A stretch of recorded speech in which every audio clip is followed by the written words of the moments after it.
everyone. Hope all of you are doing fine in spite of these challenging times. I am Professor Krishna Reddy from University of Illinois, Chicago. I am the organizer of this webinar series. I want to briefly introduce the webinar series and then introduce the webinar presenter for today. These webinars have been going on since mid-January. So these are weekly webinars on Fridays, same time. And these are mainly meant for students who are interested in geoenvironmental engineering. So benefits of attending these webinars, attendees should be able to understand the diverse geoenvironmental problems that are prevalent worldwide. And attendees will be aware of research projects that are going on and also learn the research methods from these presentations.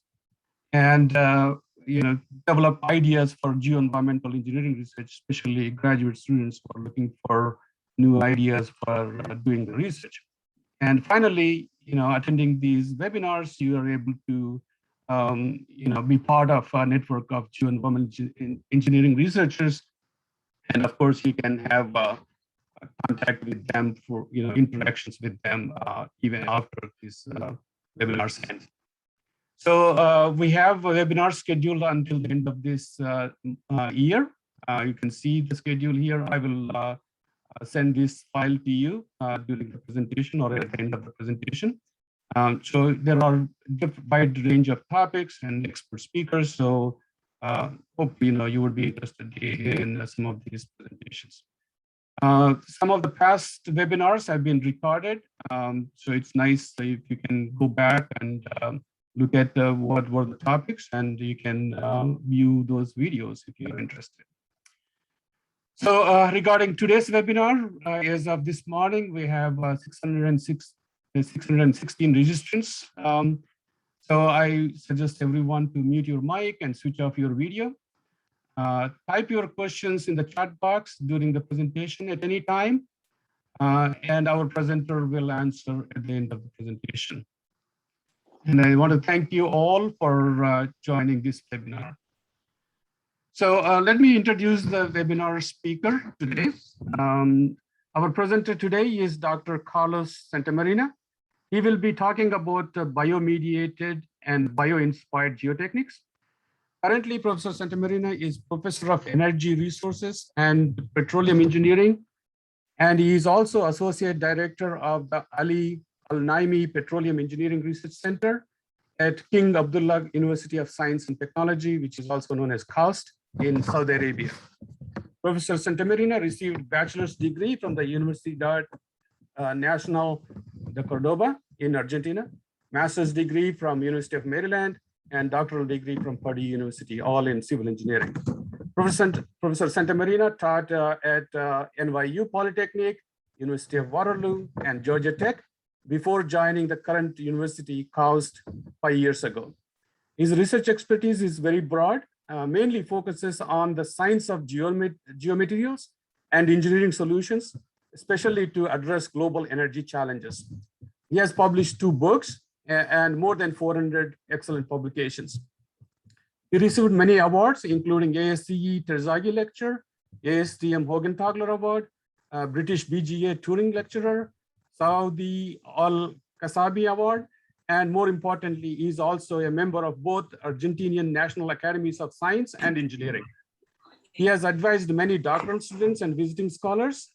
It is important to mention here that more than 40 of his former students are faculty members in various universities, and they are doing extremely well. This shows his talent of training new generation of smart teachers and researchers. Personally, I found Professor Santamarina to be genius, talented, dedicated, and inspiring teacher and researcher in the field of geotechnical and geoenvironmental engineering. Moreover, he is a very kind and helpful person, and he treats everyone with utmost respect. I think this is the reflection in the number of attendees wanting to attend his webinar today and listen to him. And on behalf of all attendees, I want to thank Professor Santamarina for taking time to give this presentation. I will stop sharing my screen, and I request Professor Santamarina to share his screen and start his presentation. Professor Santamarina.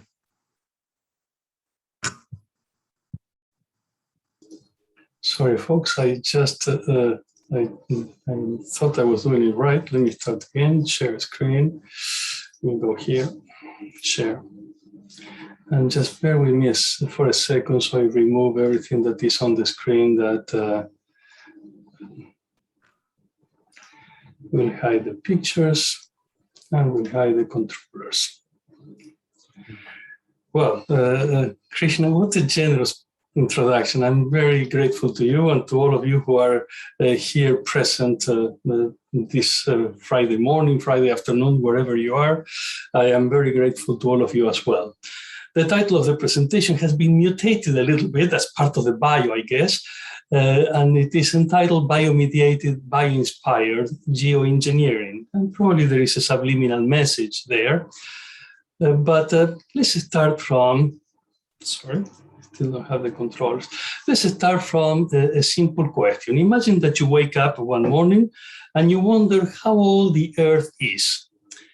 And if you are not in the 20th century, or if you were 3-4 centuries ago, really, that was an amazing question to even conceive. Why even wonder how old it is?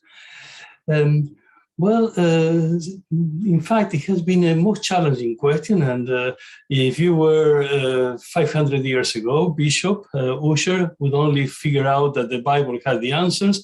And so he read it very carefully and he concluded that it was about 6,000 years old. In fact, the Earth was created at 6 p.m. on October 23rd in the year 4004 BC. That's sharp answer. Eh? It makes us wonder about the difference between precision and accuracy. Lord Kelvin said, well, if the Earth was a big drop of magma, how long would it have taken to cool off so it would have a hard crust? And furthermore, how much longer it would have to cool off to allow for life to exist? And so he said, well, the Earth is 30 million years old, and then life is 1 million years old. It was one of the worst mistakes that Lord Kelvin made, and such an amazing scientist. And in fact, it really put Darwin very anxious, because Darwin said, listen, with such a short time, I cannot justify survival of the fittest and Darwinian evolution. So he needed about 300 million years for that to happen. Today, thanks to the scientific revolutions of the 20th century, we know that that the Earth is about 4.5 billion years old, that life started at least 3.5 billion years ago. And what is interesting is that even very simple life forms began using the energy from the sun to capture the CO2 in the atmosphere and to release oxygen.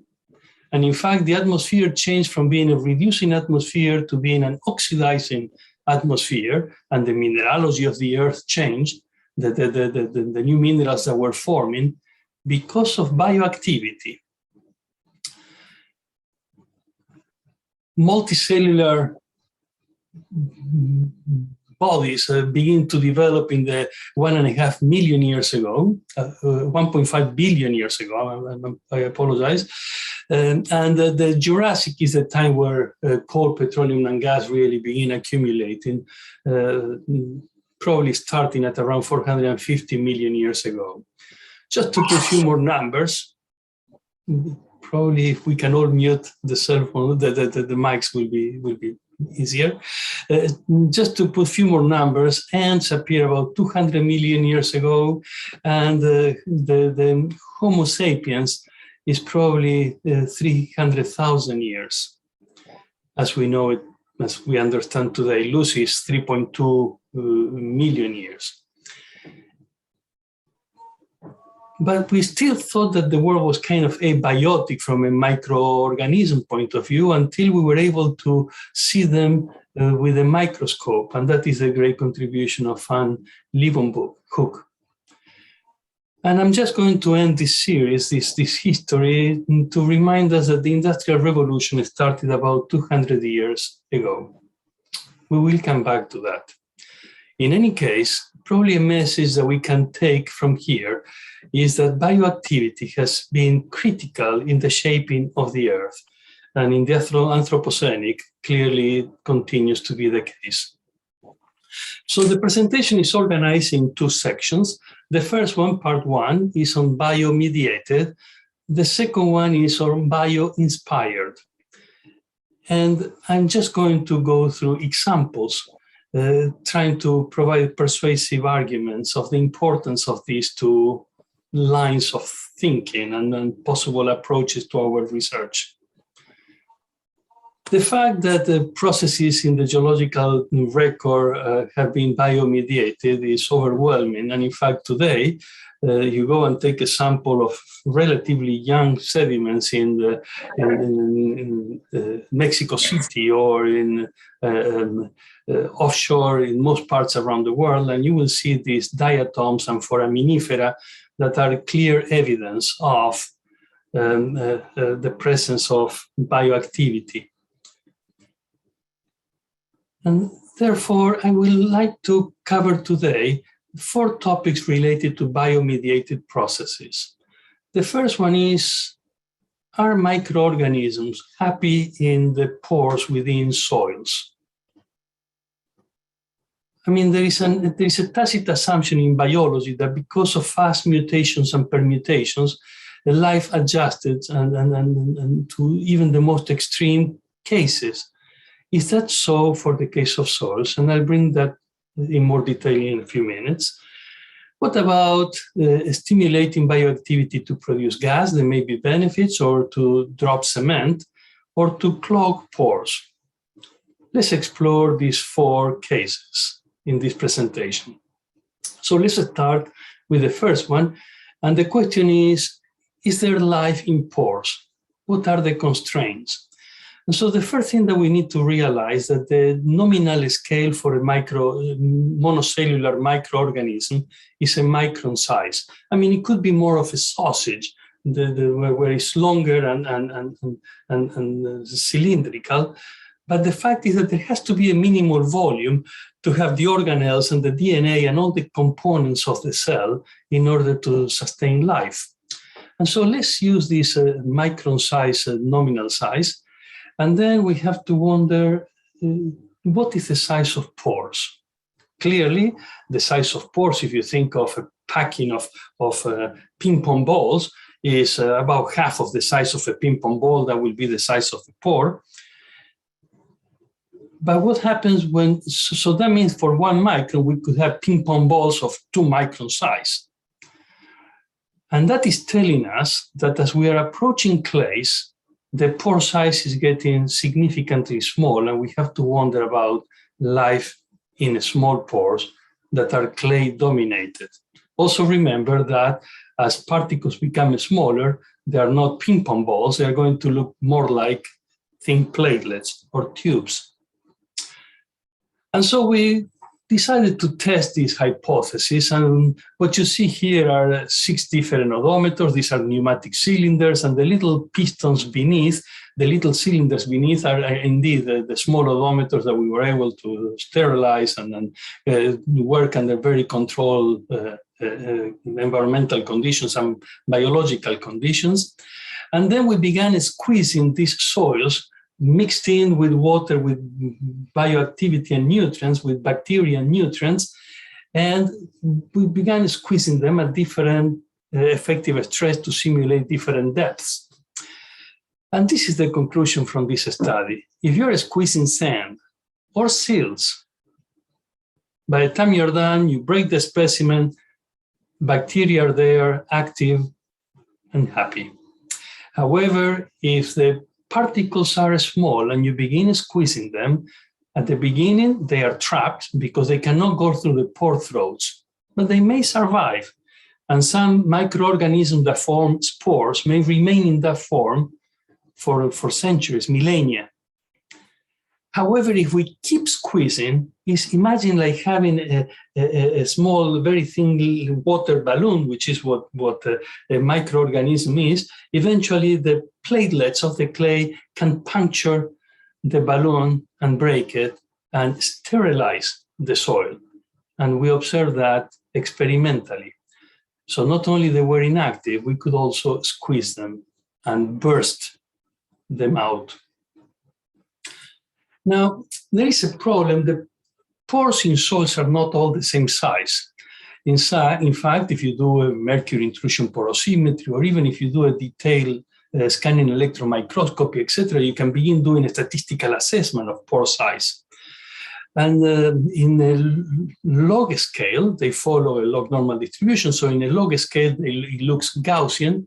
And now the question for life in the pores of soils becomes a probabilistic question. What are the chances that there are pores size larger than, let's take the nominal size, 1 micron? And so we take that nominal size here, and this is the 1 micron, and now we are looking at the area on the tail. If this is a clay, of course, if this is a sand, the 1 micron remains here, but the curve shifts to the right, and then no problems. We can estimate the mean pore size quite well. I'll show you how, but it is more difficult to systematically go and measure the pore size distribution. But we notice, based on lots of data published in the literature and our own measurements, that goes all the way from soils to rocks, that the standard deviation of the pore size distribution is intimately related to the mean by about 0.4. In other words, if you look at this in a semi-log scale, and you can start with pores at the nanometer scale and end at the meter scale, just keep moving a Gaussian distribution with a 0.4 of a log cycle on each side, and that is the way the pore size distribution changes across scales. Now, with that in mind, and knowing the self-compaction tendency of sediments, the deeper you go, the higher the amount of overburden, the more overburden, the more it compacts, etc. So this is the differential equation that I have just described. So then the soils will compact, and we get an asymptotically correct compaction equation, not the quasi-linear Terzaghi equation, so we can fit the whole profile. And this is data from all over the world. These are the boundaries based on this model. And now that we know porosity or void ratio, we can readily estimate the mean pore size based on the specific surface, which we nowadays measure very easily, even with a cell phone.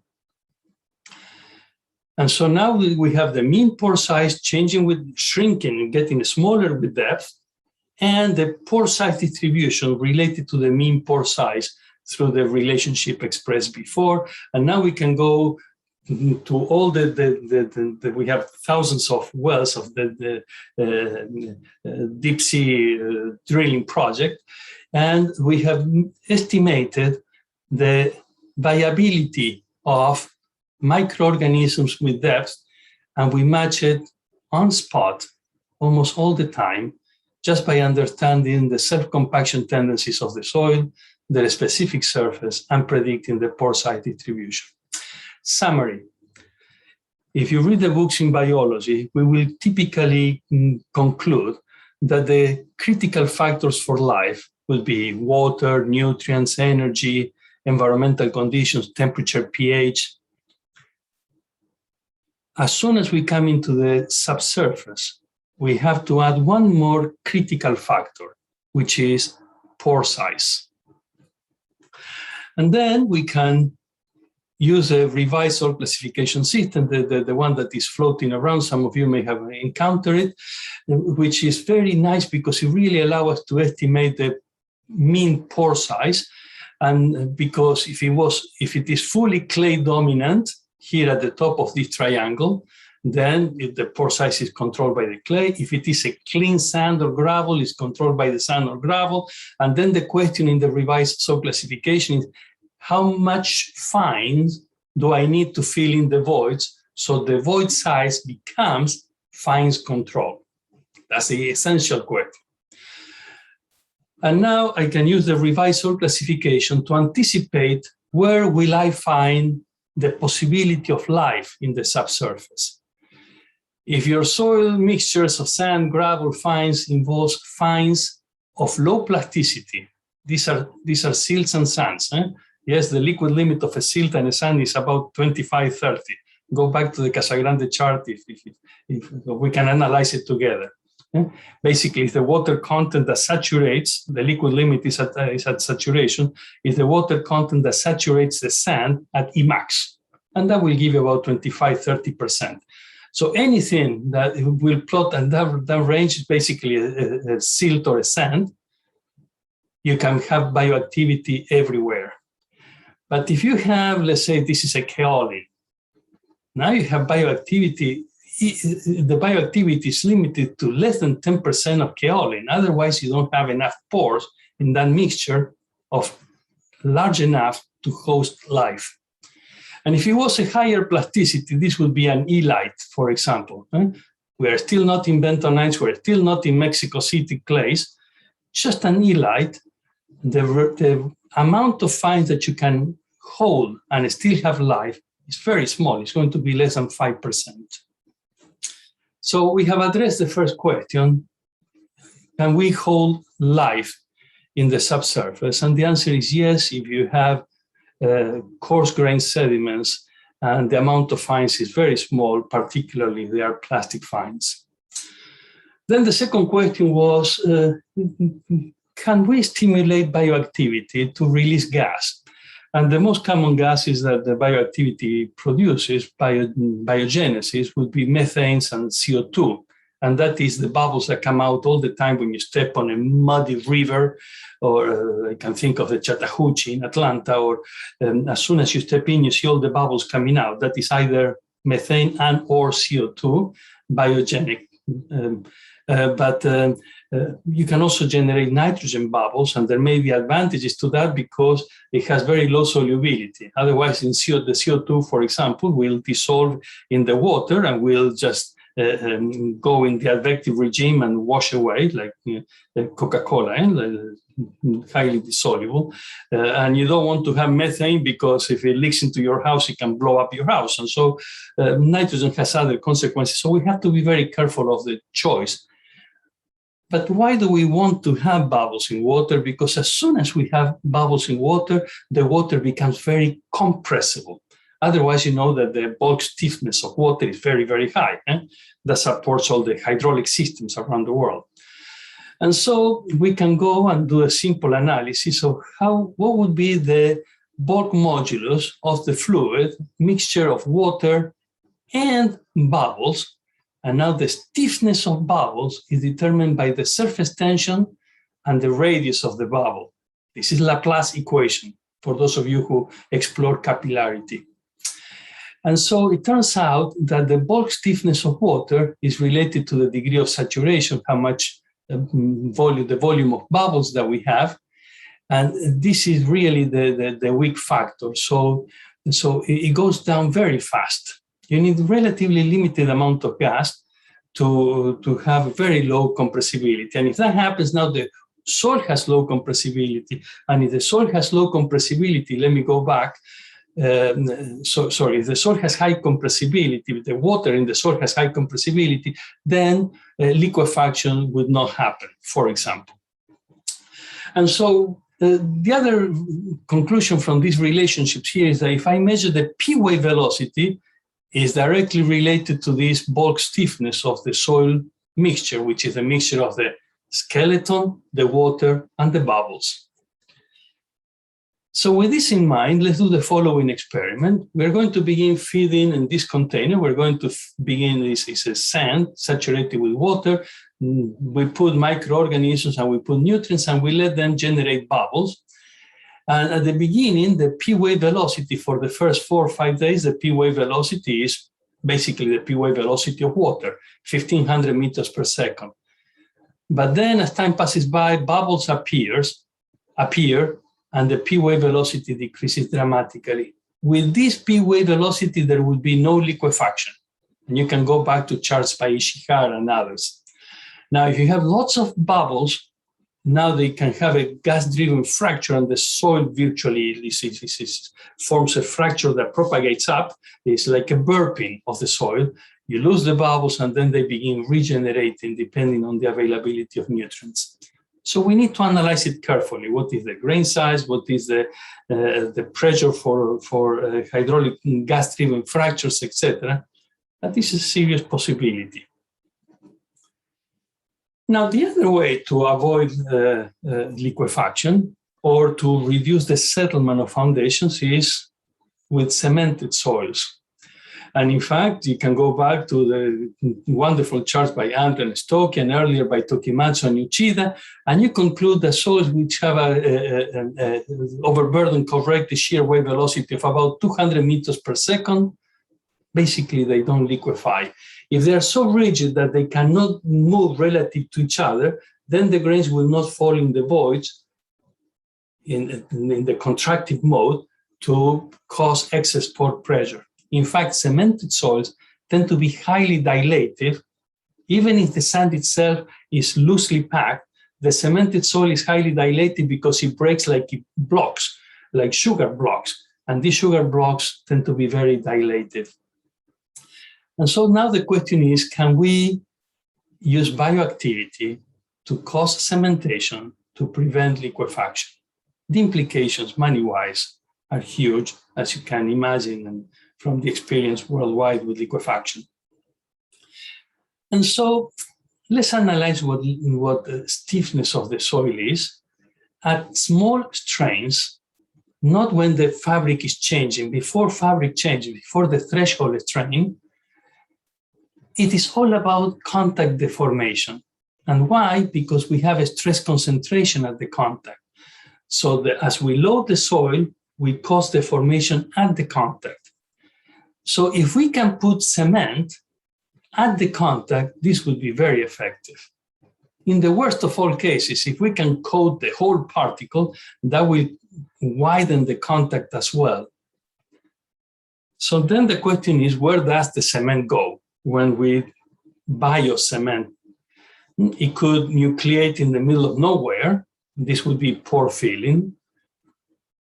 Nucleation is always preferred under heterogeneous form. It likes to nucleate onto something rather than in the middle of the space, but bioactivity may facilitate that. It may nucleate at contacts, like for example, in drying contacts in loess. It may coat the surface or nucleate at the surface and grow crystals that eventually connect particles together in a frame building structure. There have been a few studies. The classical one is by Jason de Jong, who observed that precipitation, bio-mediated cement precipitation, tends to preferentially happen all around the surface. And of course, that will reach the contact as well. And probably this is happening because microorganisms are forming a biofilm where precipitation is taking place. The story, once again, I like to tell you the good and the bad. The story, once again, gets a little bit more complex because in order to have biofilms and to have heterogeneous nucleation, in any case, you need to have lots of surface. Now, as the grains become larger, the amount of surface that you have decreases. So the amount of calcium carbonate, in this case, that we precipitated in all these specimens, decrease with a specific surface. That means that the smaller grains will benefit the most from this precipitation. On the other hand, if the grains are very small, we already said that it's pore size limited. And so this creates this other drop. So there is probably an optimal size of sands where these processes are going to be most beneficial.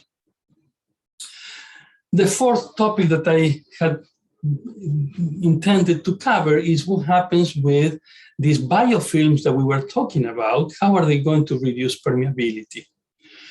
And the most important thing about permeability is that it's all about fluid drag against surface. So the higher the specific surface, the lower the hydraulic conductivity. This is the hydraulic conductivity at void ratio 1. And so now we can relate the specific surface and void ratio to determine the pore size. And so if we reduce the pore size by creating biofilms, we're going to reduce permeability. And we go and explore that, and this is a compilation of 65 reported studies. Probably by now there are more than 100. And take a look. Most of them have worked in the range of fine sands. Look at these pore sizes. These are all fine sands and silts. Why not in the smaller soils? Clearly, because we cannot have active life in small pores. We already discussed that. It's like enclosing people in closets. And what happens in the very large pores? Well, imagine that you have a boulder and you put a biofilm, which may be 4, 5, 10 microns in thickness. It doesn't affect the whole overall permeability of the boulder. So there is an optimal range for biofilm to affect permeability. You can do simple models of what I just described, and you will convince yourselves that that is the case. Now, we actually ran some experiments, and because we had other concerns, which I will describe in a second. And so we took a long tube, and we took these long tubes, and then we put a pressure transducer at the inlet. We injected at a constant flow rate nutrients, and the whole system was pre-spiked with microorganisms. And look how the pressure in the pore pressure transducer increases at the inlet. As bioactivity begins coating the tube, the pressure begins increasing because the permeability of the tube, let's say the Hagen-Poiseuille conductivity, decreases. Now, the faster the flow rate, the lower the benefits are, because you're actually beginning to shear. In other words, this film has a certain shear resistance, and you begin dragging it along. Now, this has important implications, because if you do this, the way we're going to do this in the field is going to be radially, right? We tend to test everything in cylinders, one-dimensional flow, but in the field it's happening radially. And radially, you inject at a certain flow rate, which gives you a velocity that decreases away from the well. And so you are going to have different regimes near the well and away from the well. And it is critical to understand these processes of bioclogging in radial flow in the subsurface, or spherical flow for more realistic cases. This was the first part, in which we covered the bio-mediated processes. We wondered about life in soils, in pores. We wondered about the benefits of creating gas bubbles. In other words, increasing the gas concentration so there is bubble nucleation, the importance of and the benefits of cementing, and using biofilms to alter permeability. By the way, you can do smart, interesting things. For example, in the environmental area or in resource recovery, etc. Let's say that you have an immiscible fluid that you want to remove. You can send the nutrients with your water, so the paths where the water is get blocked with bioactivity, and then you are able to pressurize the bypass non-aqueous phase that was trapped behind the system. So this can trigger many ideas, and many of you may have worked on them already. The second part is going to be bio-inspired. So it's not using nature to do what we want, but it's learning from nature, which has been trying to do things for the last 3.5, from life point of view, 3.5 billion years. And so we're going to cover 4 examples today. One is the example of roots. The first roots pretty much appeared 500 million years ago. Ants, the oldest ants that are known in the historical fossil record is about 200 million years ago. Birds, 155 million years ago. And ourselves, our own bodies, 300,000 years ago. Let's take them in that order. Let's start with roots. And this is an artistic rendition of how a tree looks, and clearly that is not the case, but I think it does cover an important feature, which is there is a root system and there is a canopy, and some of you may like to think in terms of fractals, but the root system has multiple purposes. First of all, is to have access to nutrients and the water. And clearly, the roots, they don't want to fight with each other. So there must be a special geometry that they must develop to optimize the way they scan the system. And the same happens with the canopy. And then these wonderful topologies of plants develops.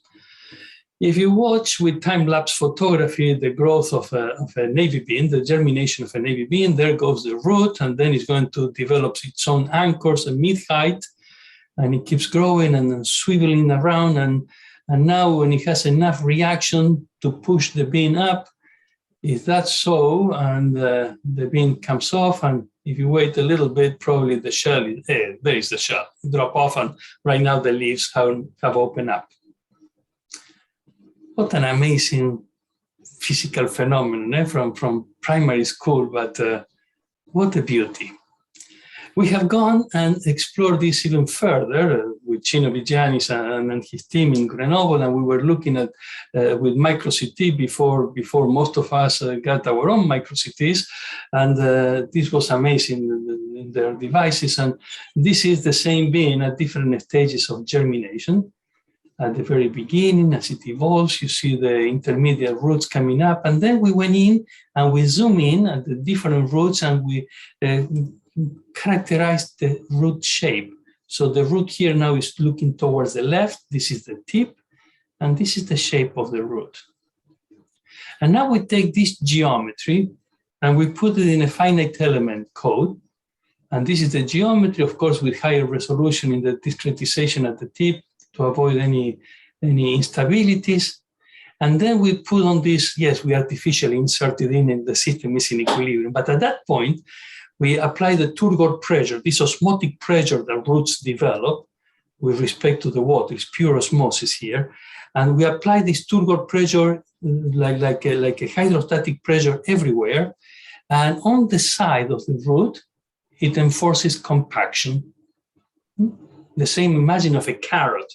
As it's going down and it's getting fatter, it's compacting the soil on the laterals. But what happens at the tip? With that particular geometry, at the tip, is doing dilation. So these walls that are being pushed out, actually at the tip, are creating lateral extension and a little bit of vertical compression because of the root pressure. And that helps the root keep growing forwards. So the root is changing the state of stress and creating its own accommodation space to keep growing and reproducing cells at the tip. By the way, a very similar process to the development of desiccation cracks or to the formation of ice lenses. Almost the same mechanics, quite surprising. The case of ants, and here you can see an ant with several grains of Ottawa sand, and probably 10 grains, 12 grains. You see the mandibles. And so let's explore how ants work. And there must be something about geometry. First of all, the ant has to fit in the tunnel. Not too large, but two ants have to be able to go back and forth because they're continuously going back and forth in these main avenues. And then you have to wonder what is the size of the aggregate or of a single particle that it can capture with the mandibles. And then how strong is the adhesion between particles, which would be this capillary meniscus. And that is critical because ants do lots of digging the day after a rain. And one may be to repair the nest, but the other one is because it is most convenient time to dig. So they are playing with this capillary force. And the other one is how does the soil form an arch, stable arch around, and you can begin thinking of creating a little arch and beginning to remove particles. How large can the arch be? All these interactions, geometry, capillarity, and granular stability, are intimately related in this problem. So what we did, and this is already an old study, what we did then, there have been beautiful simulations coming out by Vigiani, Inev, etc. in recent months. What we did then was we created a matrix where we changed the grain size distribution and we changed the moisture content. I think that we had like 20 ant farms. And what was fascinating is that under each condition, ants were digging tunnels with a different topology.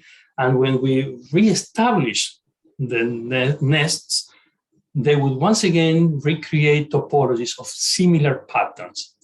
For example, when the grains are sufficiently large, probably about 1 millimeter in diameter, a coarse sand, the ants are not digging. The ants are actually tapping, and they're taking the grains that are not part of the load carrying. And when they do that, the tunnels have many more deviations. When the ants are in digging mode, in clay, silty materials, they dig a chunk, then they control the topology of the channels themselves, and the channels have fewer branches. So just to demonstrate this is ants digging, and this is time-lapse photography once again. Probably this took many days. Ants don't stop digging. You need to turn the lights off so they stop, otherwise they exhaust themselves to death. And you can, from geomechanical point of view, you can begin explaining the topology of these channels and why do they go down then to big shafts, etc. Let me add one more thing here.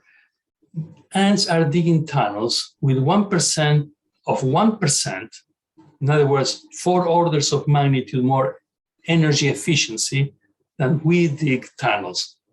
Plenty of room to improve our strategies. The next one I'm going to present very briefly are birds. And I said birds are very old, however, not this little bird. This is called the ornero. And ornero comes from orno, oven, forno in Italian. And this is the Argentinian national bird. So I take the opportunity to share with you a little bit of my own culture here. It is really a very sweet, kind bird. And it builds nests, mud nests. And so I'm going to walk you through this compilation of pictures. It works with its own pair, and they form a pair and they take care of the chicks for their whole life. And then they keep closing and adding layers, typically whenever there is a little mud pool. And then they create this internal wall to create a double room enclosure. They do it with absolutely total control of suction and capillarity. They select the right materials and they make the walls the right thickness. So if you cut one of those, if you just take the roof of one of these ovens, these nests, you see they have a fairly thick wall all the way around. And you may think that, well, they are fairly sloppy builders because they need to build thick walls, but actually the internal wall can be very thin. So they can build thin walls. So how come the thicker one is, the external one is so thick? And we struggled with that and we ran several tests. And then at some point we decided to do imbibition tests, just how fast it goes by capillarity. And this is the imbibition curve. And for the wall thickness, the average wall thickness, which was about 1 inch, it takes about 60 minutes. And 60 minutes is the duration of rains that recursive period, the recursive period is about every year and a half. And I think that that's a magnificent optimization that the ornero has made to build a nest that will most likely last their chicks. The last segment of part 2 we'll try to reflect on our own bodies. And this is a beautiful picture by Leonardo, by the way. It's based on the famous architect Vitruvio, who did the most beautiful compilation of Roman constructions. And so everything we knew about civil engineering from the Romans is really from Vitruvio, and Leonardo was inspired by his writing to create what we call the Vitruvio man. But also to tell you a little bit more of a story. So if you haven't read the story of Ali and Nino is a very beautiful story. I won't spoil it for you. It actually takes place in Azerbaijan, but this beautiful piece is in Georgia, in Batumi. So on that, now we're going to put a few organs. And that is the heart, and the lungs, and the GI tract, and the bones, and arteries, and kidneys, and our amazing sensing capabilities. And it's not just the sensor. The sensor without the brain, it wouldn't work. And then, my goodness, we add the brain, and the story gets really complex. So as we walk today, or as we're having our meal, every time we breathe, we have to think, what can we learn from these systems that can affect our geotechnical structure? And we have actually gone through each one of them, and gradually, one by one, with time, and we have tried to learn a little bit in every case. I'm just going to give you snippets of this. And so I think I'm going to start with the lungs. Here it is. These are the lungs, and these are the brachia and the alveola. Alveola is the little holes where CO2 is released and oxygen is captured. So the CO2 is being brought back by the veins, and then it captures releases the CO2, gets the oxygen, goes back into arteries. And so we are breathing in and out to get the fresh air in and to release the oxygen out. But you see, the alveoli are unsaturated because the body is saturated, but air is not. And so there is surface tension in the alveolus. If this surface tension is such, and the alveoli are so small that when we breathe out, the alveoli shrink, and the effect on capillarity is maximum, and we wouldn't be able to breathe in again. If you just put the 72 millinewtons per meter surface tension of air, water, our thorax wouldn't be able to expand to breathe in again. And in fact, this is an emergency situation where babies are born. And so what we have in our lungs is we have detergent. It's called a pulmonary surfactant. And that is what is captured in that drawing. And look how amazing it is. When the alveoli expands, the surfactants are far away, surface tension 72 millinewtons per meter. When the alveoli contract, the surfactants come close to each other, like right now, and the surface tension, they repel each other, and the surface tension decreases to less than 10 millinewtons per meter. And so now we can breathe in again. Just amazing. This is happening when fluids with surfactants go through pore constrictions in and out of pores in a soil or in a fractured rock mass or in a rock mass. Critical for resource recovery, for CO2 injection, etc. The kidneys are our filters, exceptional filters, but until there is a little bit of a malfunction, and those are the kidney stones. Those of you who have had the kidney stones will know how traumatic that can be. And I hate to disappoint you, but they are very small. They may be 1 millimeter in diameter. This one is about that size. It's 1.5 millimeter in diameter, and they can be awfully painful. And then you wonder, how do they come out? Well, if the kidney was rigid and the walls of the urethra, etc., were rigid, these ones would never be able to come out. What happens is that with fluid pressure, the walls expand, and this trapped particle can be released. This is the essence of passing a kidney stone, and that inspired us with Julio Valdez to create filters that we can control the opening with fluid pressure. The GI tract is just amazing, and then we can think of it from the osmotic pressure and then how it operates, all the way to gas migration through the GI tract. And we won't dwell on the details, but folks, this is critical to the ability to recover methane from methane hydrates, or some of the possible consequences of injecting CO2 in the subsurface. Bones. This is a long story. Let me tell it to you from pretty much from the beginning. There was a fellow giving a presentation and showed this picture of the head of a femur. This is the femur and this is the head. And you can see here the lines that the cells form. You have these lines going vertically and these lines going across. And in the audience was Kuhlmann.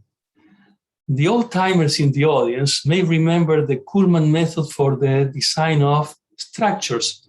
And that was what Kuhlmann was. Kuhlmann was an engineer who was designing cranes. And he realized that this shape was the way he was designing cranes. And so one of his students actually came up with a mechanical design of a head of a femur. But still, it was believed until 1974 that the cells in the bones were fed by diffusion from the osteocanal all the way into the wall of the bone by diffusion. But Munro and Piekarski noticed, I think it was a paper in Nature in 1974, that if it was by diffusion, diffusion would be so slow that we would all have osteoporosis. And so he said there must be another mechanism, and that led to a series of publications, and this is what we know today. Every time we walk, imagine that our bone is like a sponge. We squeeze fluid in, and then fluid gets sucked back in when we lift our weight. And every time we walk, nutrients from the osteocanal advance a little bit. They reach what they are called lacunae, the larger pores in the bone, and they recede.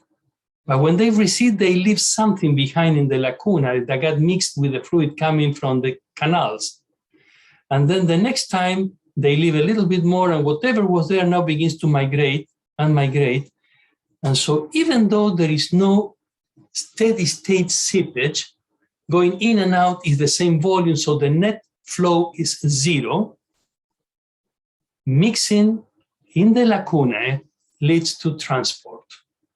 We analyze this, and I'm going to show you an experiment. This is, we're pushing fluids in and out, in and out, in and out, and we are producing transport of the blue color without never having advective DC transport.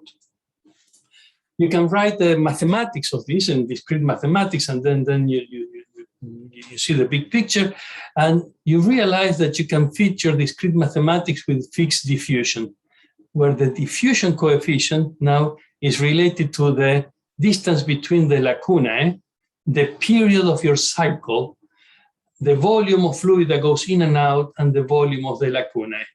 And it gives you an effective diffusion coefficient. And when you go back and plot all our experimental data, the effective diffusion coefficient can be orders and orders of magnitude faster than the standard diffusion coefficient of 10 to the minus 9 meters squared per second. So with zero effective fluid flow, you can have very effective transport in systems where there are cycles. Well, I think that I have been pushing the boundaries here with time. So I would like to close this presentation. And we set as a goal to explore how bio-mediated processes can be used in our engineering practice, or how can we be inspired by what nature has figured out through 3.5 billion years of evolution to this point. And so let's go back to the time history. We realized how much bioactivity was critical to form the Earth as we know it today. And now in the last 200 years since the Industrial Revolution is when we are kind of reverting all this process, all that carbon that got trapped by photosynthesis, capturing the inorganic carbon, making it into organic carbon into the subsurface, into petroleum, coal, and gas. It took 300 million years for that to happen, 400 million years, and it's being released, a good part of it, the rest is in carbonates, but a good part of that, we are releasing it in a matter of 200 years. Clearly, this is destabilizing the whole balance of the Earth. All this is going into this very thin shell that we call the atmosphere that is less than 10 kilometers thick. And so now we have to wonder, as engineers, and in your case more than mine, the environmental engineers, how can we go back and be bio-inspired and use bio-mediated processes to kind of revert the damage that we are causing, to slow it down, revert it, to favor adaptation, restoration, etc. And so that was the scope of the presentation today. In the bio-mediated processes, you have to wonder, when you stop putting the nutrients in the system will tend to go back to its original equilibrium. So you have to think about the permanence of the processes and the consequences that we have created. In the bio-inspired, I think that the possibilities are equally exceptional. I want to say that I got into the bio because I wanted to write a paper with Jim Mitchell, who had been telling me for 10 years that I had to get into the bio. And so I'm always grateful to him for his inspiration, and continues to be the case. Many people have participated in the results I have shown, and probably I have done a disservice to present them in such a fast fashion, some of very beautiful research. Actually, the title of this presentation, the title as presented, is actually the name of the NSF Center for Bio-mediated and Bio-inspired Geotechnics. I invite you to visit the center. They are doing magnificent research. It's based between 4 universities. Just Google CBBG. It will come out. If you haven't visited before, be inspired. I am so grateful to Krishna Reddy for this invitation. It has been a pleasure and my honor to be with all of you today, and to all of you. Thank you.